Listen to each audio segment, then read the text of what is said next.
तुकाराम मुंढेंच्या बदलीचा आणखी एकदा काम महाराष्ट्राला बसणार आहे का? अवघ्या काही दिवसात भेसळखोर आणि गुटखा माफियांवर धडक कारवाई करून चर्चेत आलेले तुकाराम मुंढे आता पुन्हा एकदा बदलीच्या चर्चेच्या केंद्रस्थानी आले आहेत. विशेष म्हणजे त्यांच्या बाजूने आता थेट राज्य सरकारला इशारा देण्यात आला आहे. महाराष्ट्रातील सर्वात चर्चित IAS अधिकाऱ्यांपैकी एक असलेल्या तुकाराम मुंढेंनी अन्न व औषध प्रशासन विभागाचा कार्यभार स्वीकारल्यानंतर राज्यभर धडक कारवायांचा सपाटा लावला. भेसळखोरी, बनावट औषधे आणि अवैध गुटखा विक्री विरोधात त्यांनी उघडलेल्या मोहिमेमुळे अनेकांचे धाबे दणाणल्याची चर्चा आहे. मात्र या कारवायानंतरच त्यांच्या संभाव्य बदलीच्या चर्चांनी वेग घेतल्याने अनेकांच्या भुवया उंचावल्या आहेत. त्यामुळे प्रश्न उपस्थित होतो की तुकाराम मुंढेंच्या या कारवायांमुळे नेमकं कोण अस्वस्थ झाले? सरकार खरोखरच या अधिकाऱ्याची पुन्हा बदली करणार आहे का? आणि मनोज जरांगे पाटलांनी सरकारला नेमका कोणता इशारा दिला आहे? तर चला या प्रकरणातील संपूर्ण मुद्दे जाणून घेऊया सविस्तर पद्धतीने आजच्या व्हिडिओमध्ये. आजच्या बातमीचे लेखक आहे मेहुल मराठे. तर मित्रांनो, तुकाराम मुंढे हे नाव महाराष्ट्रासाठी काही नवीन नाही, कारण गेल्या अनेक वर्षांपासून जेव्हा एखाद्या विभागात गैरव्यवहार, भ्रष्टाचार किंवा नियमांची पायमल्ली झाल्याच्या चर्चा होतात, तेव्हा तुकाराम मुंढे यांच्या कारवाईची ही चर्चा सुरू होते. अनेकदा त्यांच्या धडक निर्णयांमुळे राजकीय आणि प्रशासकीय वर्तुळात खळबळ उडाल्याचं पाहायला मिळालं आहे. आणि आता पुन्हा एकदा तसंच काहीसं चित्र निर्माण झालं आहे. तुकाराम मुंढे यांची कार्यशैली नेहमीच इतर अधिकाऱ्यांपेक्षा वेगळी राहिली आहे. नियमांबाबत तडजोड नाही, दबावाला बळी पडणं नाही आणि कारवाई करताना कुणाचाही पर्वा करणं नाही. त्यामुळेच एकीकडे त्यांचं कौतुक होतं तर दुसरीकडे वादही निर्माण होतात. आणि सध्या त्यांच्या नावाभोवती पुन्हा एकदा असाच एक मोठा वाद निर्माण झालेला दिसतोय. कारण अन्न व औषध प्रशासनाचा कार्यभार स्वीकारताच अवघ्या काही दिवसात संपूर्ण राज्यभर मुंढेंकडून धडक कारवायांचा सपाटा लावला जातोय. भेसळयुक्त अन्नपदार्थ, बनावट औषधी आणि अवैध गुटखा विक्री विरोधात त्यांनी उघडलेल्या मोहिमेमुळे अनेकांचे धाबे मोठ्या प्रमाणात दणाणले आहेत. त्यामुळे अगदी कमी कालावधीतच अवैध धंद्यांविरोधातील कारवायांमुळे ते संपूर्ण महाराष्ट्रातील जनतेच्या नजरेत पुन्हा एकदा हायलाईटवर आले आहेत. अगदी बनावट औषधं, खाद्यपदार्थ आणि तेल विक्रेत्यांपासून तर अवैध गुटखा स्मगलिंग करणाऱ्यांपर्यंत सर्वांवरच मागील एका महिन्यापासून फारच कडक पहारा ठेवला जातोय. आणि म्हणूनच अशा प्रकारचा गोरखधंदा करणाऱ्यांसाठी तुकाराम मुंढे हे एखाद्या वाईट स्वप्नापेक्षा कमी नाहीत. परंतु आपल्या देशातील व्यवस्थेत अशा प्रकारे प्रामाणिकपणे काम करणाऱ्या अधिकाऱ्यांना आपल्या कामाची किंमत सातत्याने होणाऱ्या बदल्यांनी चुकवावी लागते. त्यामुळेच अन्न व औषध विभाग म्हणजेच FDAचे आयुक्त तुकाराम मुंढे यांच्या बदलीची पुन्हा एकदा चर्चा रंगली आहे. याआधीच ग्राहक पंचायत महाराष्ट्राकडून मुंढेंच्या बदलीबाबत एक पत्राच्या माध्यमातून थेट मुख्यमंत्र्यांना इशारा देण्यात आला होता. तुकाराम मुंढे यांची बदली केल्यास राज्यभर तीव्र जनआंदोलन छेडण्यात येईल, असा स्पष्ट इशारा संघटनेकडून देण्यात आल्याची माहिती समोर आली आहे. मुंढे हे नेहमी त्यांच्या कठोर आणि तडजोड न करणाऱ्या कार्यशैलीसाठी ओळखले जातात. गेल्या 21 वर्षांच्या प्रशासकीय कारकिर्दीत त्यांची तब्बल 25 वेळा बदली झाली आहे.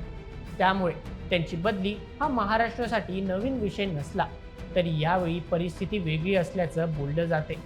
कारण FDAमध्ये रुजू झाल्यानंतर त्यांनी थेट भेसळखोर, बनावट औषध विक्रेते आणि गुटखा माफियांविरोधात मोहीम उघडली आहे. आता या संपूर्ण प्रकरणात मराठा आंदोलक मनोज जरांगे पाटील यांनी देखील उडी घेतली आहे. त्यांनी सरकारला तुकाराम मुंढेसारख्या प्रामाणिक अधिकाऱ्याच्या भानगडीत न पडण्याचा इशारा दिलाय. त्यामुळे आता हा मुद्दा केवळ प्रशासकीय न राहता राजकीय आणि सामाजिक चर्चेचाही विषय बनलाय.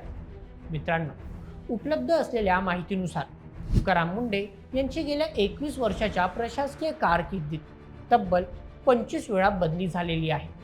कारण मुंढे हे त्यांच्या कठोर आणि तडजोड न करणाऱ्या कार्यशैलीमुळे संपूर्ण महाराष्ट्रात प्रसिद्ध असून अनेक वेळा स्थानिक माफियांसाठी मोठे संकट बनून बसतात. त्यामुळे तुकाराम मुंढे यांची होणारी बदली हा काही महाराष्ट्रासाठी नवीन विषय नाही. मात्र असे असले तरी देखील यावेळीची परिस्थिती फारच वेगळी असल्याचं बोललं जातंय. कारण FDA मध्ये रुजू झाल्यापासूनच त्यांनी भेसळखोरी विरुद्ध चालवलेल्या मोहिमांमुळे राज्यातील सर्वसामान्य जनतेत समाधानाचं वातावरण पाहायला मिळतंय.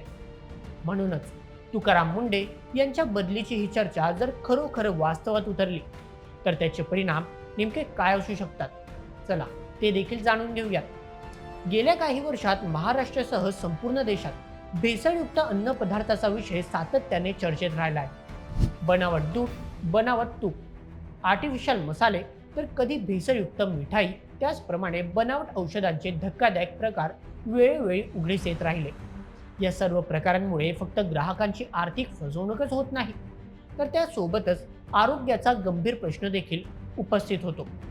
अशा परिस्थितीत ही भूमिका अत्यंत महत्त्वाची ठरली. मुंडेंची नियुक्ती या विभागात होण्याआधी केवळ बोटावर मोजणे इतक्याच कारवाया केल्या जात होत्या. याआधी विभागातील अधिकारी कारवाई न करण्याचे कारण म्हणून मनुष्यबळाचा कमतरतेकडे बोट दाखवत होते. परंतु मुंडेकडे या विभागाची जबाबदारी दिल्यापासून संपूर्ण विभाग अगदी खळबळून जागा झालाय. त्यामुळे अन्न व औषध विभागातील मनुष्यबळाचा प्रश्न सुटण्याआधीच असं काय झालं की अचानकपणे एवढ्या मोठ्या प्रमाणात कारवायांना वेग आलाय? हा प्रश्न सध्या राज्यभरातून उपस्थित केला जातोय. या सर्व परिस्थितीचा विचार करता तुकाराम मुंडेंच्या संभाव्य बदलीच्या चर्चांना सुरुवात झाली.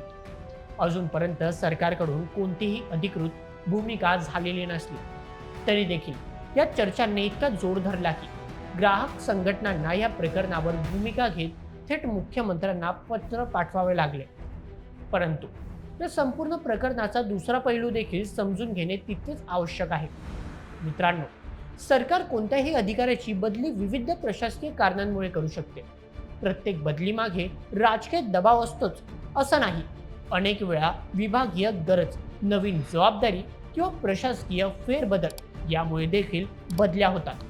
त्यामुळे सध्या सुरू असलेल्या चर्चांबाबत अधिकृत निर्णय होईपर्यंत कोणताही निष्कर्ष काढणे योग्य ठरणार नाही. मात्र तरी देखील हा विषय चर्चेत राहण्यामागचं कारण म्हणजे तुकाराम मुंडेंची स्वच्छ प्रतिमा.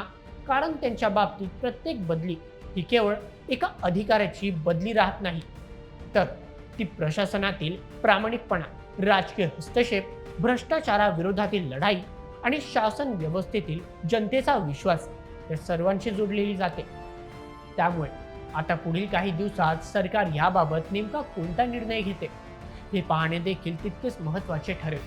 कारण आरोग्याशी संबंधित भेसळ, बनावट औषधे आणि गुटखा माफियांविरोधात कारवाया थांबता कामा नयेत अशीच अपेक्षा सर्वसामान्य नागरिक व्यक्त करत आहेत. तर मित्रांनो, या संपूर्ण प्रकरणावर तुम्हाला काय वाटतं? जर तुकाराम मुंडे यांची बदली झाली तर तो निर्णय प्रशासकीय असेल की राजकीय दबावाखाली घेतलेला असेल? तुमचं मत आम्हाला कमेंटमध्ये नक्की सांगा. आणि अशा व्हिडिओसाठी सबस्क्राईब करा बोल MH आपल्या यूट्यूब चॅनलला. धन्यवाद.